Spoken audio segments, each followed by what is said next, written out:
ആലപ്പുഴ ഹരിപ്പാട്ട് 3 വയസ്സുകാരൻ നേരെ തെരുവുനായ ആക്രമണം. കുട്ടിയുടെ വിരൽ തെരുവുനായ കടിച്ചെടുത്തുവെന്നാണ് വിവരം.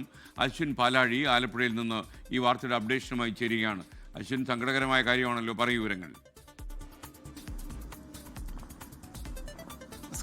വളരെ സങ്കടകരമാണ്. കാരണം ഇന്നലെ ഉച്ചയ്ക്ക് 12 മണിയോടെ ഹരിപ്പാട് പിലാപ്പുഴയിലുള്ള വീട്ടുവരാന്തയിൽ ഈ 3 വയസ്സുകാരൻ കളിച്ചുകൊണ്ടിരിക്കുകയായിരുന്നു.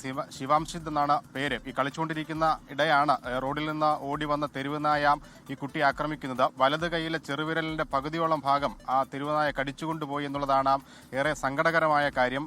തുടർന്ന് അവിടുത്തെ സ്വകാര്യ ആശുപത്രിയിലും പിന്നീട് ആലപ്പുഴ വണ്ടാനം മെഡിക്കൽ കോളേജ് ആശുപത്രിയിലേക്കും കുട്ടിയെ ചികിത്സയ്ക്ക് വേണ്ടി എത്തിച്ചിരുന്നു. കയ്യിൽ നിലവിൽ വാക്സിനേഷൻ നടപടികൾ തുടങ്ങിയിട്ടുണ്ട്.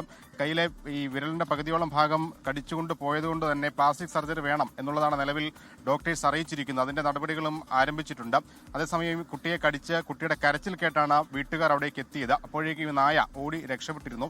പിന്നീട് നാട്ടുകാരടക്കം ഈ നായയെ തിരഞ്ഞെങ്കിലും ഇതുവരെ കണ്ടെത്താനായിട്ടില്ല. എന്തായാലും കുട്ടിയുടെ ആരോഗ്യ നിലവിൽ തൃപ്തികരമാണ്. പ്ലാസ്റ്റിക് സർജറി അടക്കമുള്ള ചികിത്സാ രീതികളിലേക്കാണ് ഇനി കടക്കേണ്ടത്. ഓക്കെ, അശ്വിൻ പാലാഴിയാണ് വിവരങ്ങൾ നൽകിയത്. ഈ തെരുവുനായ ശല്യം വലിയൊരു പ്രതിസന്ധിയായി കേരളത്തിൽ ഉടനീളമുണ്ട്. നമ്മൾ തമ്മിൽ സംഘടിപ്പിച്ച കാര്യമൊക്കെ പ്രിയപ്പെട്ട പ്രേക്ഷകർ ഓർമ്മിക്കുന്നുണ്ടല്ലോ.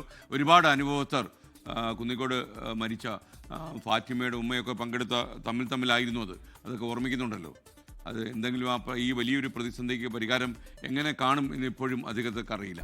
ലോകത്തെവിടെയായാലും ഏത് സമയത്തും 24 വാർത്തകളും ഓഗ്മെന്റഡ് റിയാലിറ്റി പാക്കേജുകളും എക്സ്പ്ലെയിനറുകളും വിശദമായി കാണാൻ ഞങ്ങളുടെ യൂട്യൂബ് ചാനൽ നിങ്ങൾക്ക് സബ്സ്ക്രൈബ് ചെയ്യാം.